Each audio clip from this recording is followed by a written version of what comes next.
د سیدنا حضرت عیسی علیه السلام مبارک وینا ده. وایي څلور خبرې دي که چیرې په چا کې جمع سي، په یو سړي کې راسي، هغه به همیش خوشحالی د الله په فضل. د دنیا کې غم، په دې دنیا کې مصیبت، په دې دنیا کې پریشانی، دا خامخا پر چا راځي، خوشحالي هم پر چا راځي. خو دغه څلور خبرې هغه غم سپکوي، هغه پریشانی سپکوي او خوشحالي یو په دوه چنده بدلوي. اول خوی او خصلت چې په انسان کې راسي، زیات خاموشي، خاموش او چوپ اوسېدل. ډېرې خبرې نه دي ښه، از روی شریعت، از روی دین، از روی د شرو د فتنو څخه د خلاصېدو لپاره بس لږ ګایدل څومره چې د انسان ضرورت دی. دا خاموش اوسېدل د رسول الله مبارک د امت څخه مخکې په نورو امتو کې دا یو ځان له عبادت، بس یو سړی به خاموش اوسېدي. چې کله خاموش او چوپ یې، دروغ به خلاص یې، د غیبت به خلاص یې، د تهمت به خلاص یې، د بل د ازار به خلاص یې، د چا ویلو ما ویلو تاویلو به خلاص. خلک به نه د څه په هزار څه پلاني په ما پسې دا ژونګوله زړولې. نن خدا خبر انسان ډیر زیات دردوي او ډیر زیات زوي، خرابتون دي د وجه خراب، دوستي دي د وجه خراب، تعلقات د دې وجه خراب کنه. مخامخ درته وي ګل ګلزار په شاله دی بیا عزت درته توي. دوم شی چې کوم خوې خصلت دي، دوم که په چا کې راسي، هغه د عاجزي او خاکساري، تکبر، غرور. دې سره انسان ذلیل کیږي، دې سره انسان سپکیږي. لکه په شرک سي آخرت خرابېږي، په تکبر دنیا په انسان ورانیږي. چا چې تکبر کړی دی، که سرمایه‌دار دی امې انجام وګوري، که فقیر و ملنګ دی مې انجام وګوري، که بادشاه دی مې وګوري، که ګدا دی، که هر څنګه دی. د یو سړي کیسه په یاد راغله. یو سړي و خپل دوست ته غور ورکړی و، ول رنګ دی ورک څه په دا مسکین سر باندې، یعنې په دا مسکین ته ګرد ورسته په دې غم نیولې، څو روپۍ به پیدا کم، څنګه پیدا کم. د هر څه برابر کرایې مقانون نه دا، یعنی د غرور د وجې، د تکبر د وجې، د لوی د وجې د خبرو توکل ته دونه ذلیل او زه دونه شیم. وختونه دې بدلیږي، اکثره وخت پر خبره انسان نیول کیږي،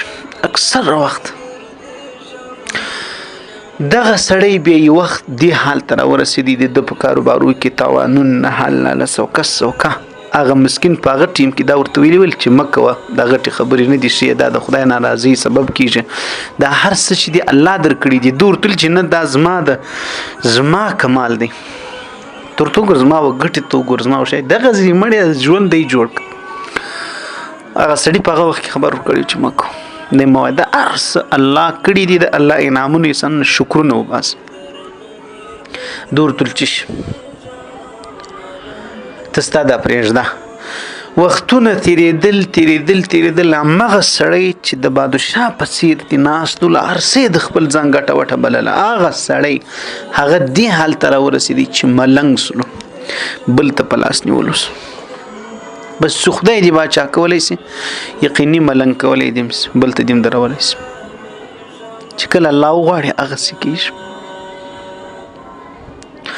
د رسول الله مبارک په هغه ښایستو دعاګانو که موږ په هم فکر وکړو، ډېر لوی سبقونه یې پکې پراته دي. سهار چې کومه دعا موږ وویله تاسو به اورېدلي، ای الله هېڅ یو مشکل نشته بیا چې ته اسانه کول وغواړې،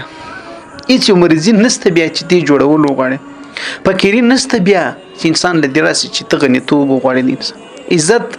چې ته یې وغواړې بیا بې عزتي نشته دی چا، چې ته بادشاه کېدل وغواړې بیا څوک بادشاهي څوک نشي دغه کولی. د دې وجې دا موږ ته دا درس راکوي چې زیات تعلق د خپل پاک رب سره، الله ته په عجز، په زیارۍ، په نیاز،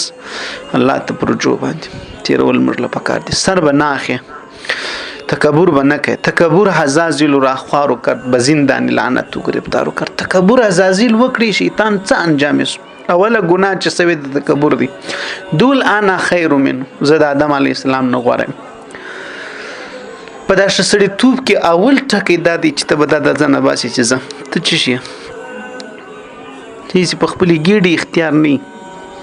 په تنده دې اختیار نه وي، په وژه دی اختیار نه په وینه دی اختیار نه په تبه دی اختیار نه نو تا څه سترګې اسمان ته نیولې دي تاسو ځان ته په پیرون ویلي دي زندگی چې څوک د پیرون په شان تیری انجام بیم د پیرون په شان کارون په شان تیری انجام د کارون زندگی د نه کیږي زندگی د پیرون انجام د موسی علی السلام غواړم موږ دی کو نو دوم شی عیسی علی السلام وای مبارک چې هغه دوم شی عاجزی ده بیا خاص کر د خپل مالک حقيقي په مخ کې د الله په مخ کې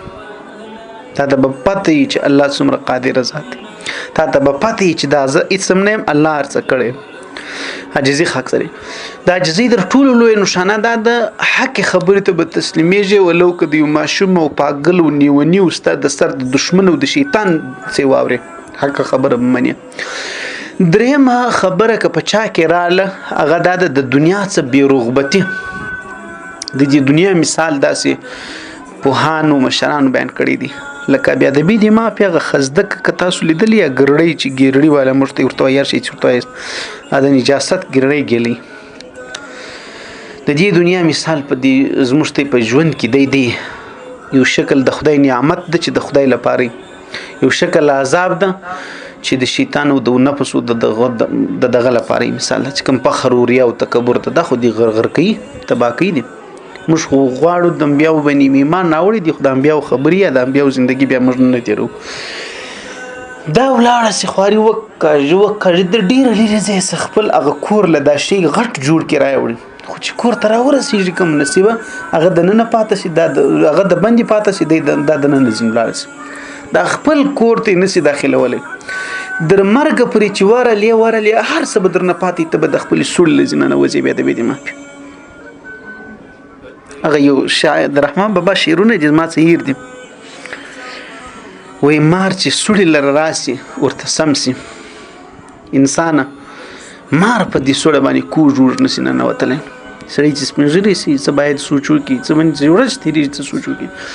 خو تل اوس مغه سي کو ګوګ درغه لا به تر سوې درغه لا د دنیا حرص دی د دنیا کیسې دی د دنیا لالچونه دی د دنیا پر سر دښمنۍ دی وشتل پاس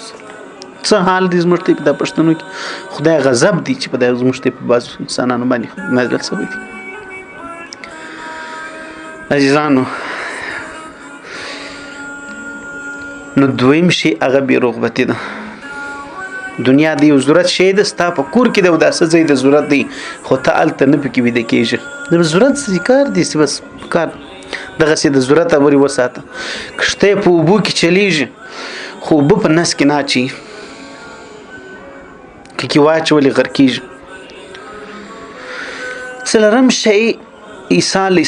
السلام مبارک فرمایي پر لش یعنی پر خپل عیسی نصیبانی قناعت دی صبر بس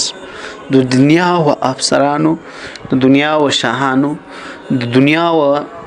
هپیانو د دنیا او مالدارانو ته مګور ګرد خلک نسی مالدار کړي چې د چا په حق کې کوم فیصله بس الله د جانب کړی چا چې څومره عیسی غونې حساب ته د موږ د خپل عیسی حساب ته سوچ کړی دی کمزې موږ دې ته ګورو چې پلانې کوریزین کې سپور دی پلانې د شورمان دی په دوی پلانې داسې دی پلانې دی په مستی رخته دی او زه در په درم زه خوارم درځان وټیټ ته وګوره د خپل عیسی نصیب باندې ته صبر وکړه ته لږ درغه انسانان ته وګوره چې هغه غریبان درته ډیر پاتې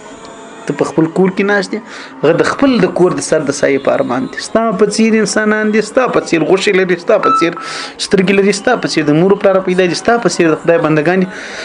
نو کوم سړی چې په خپل عیسی نصیب باندې راضي سو او په دې صبر وکي دا به وسای دا به خوشالي کوم سړی چې عاجزي اختیار کړه دا به خوشالي کوم سړی چې خاموشي اختیار کړه ډېری خبرې نه کول دا به خوشالي کوم سړی چې د دنیا څخه بې رغبتي اختیار کړه د ضرورت مطابق ضرورتونه د فقیرانو پر کېږي خواهشات د بادشاهانو نه پر کېږي دا به خوشالي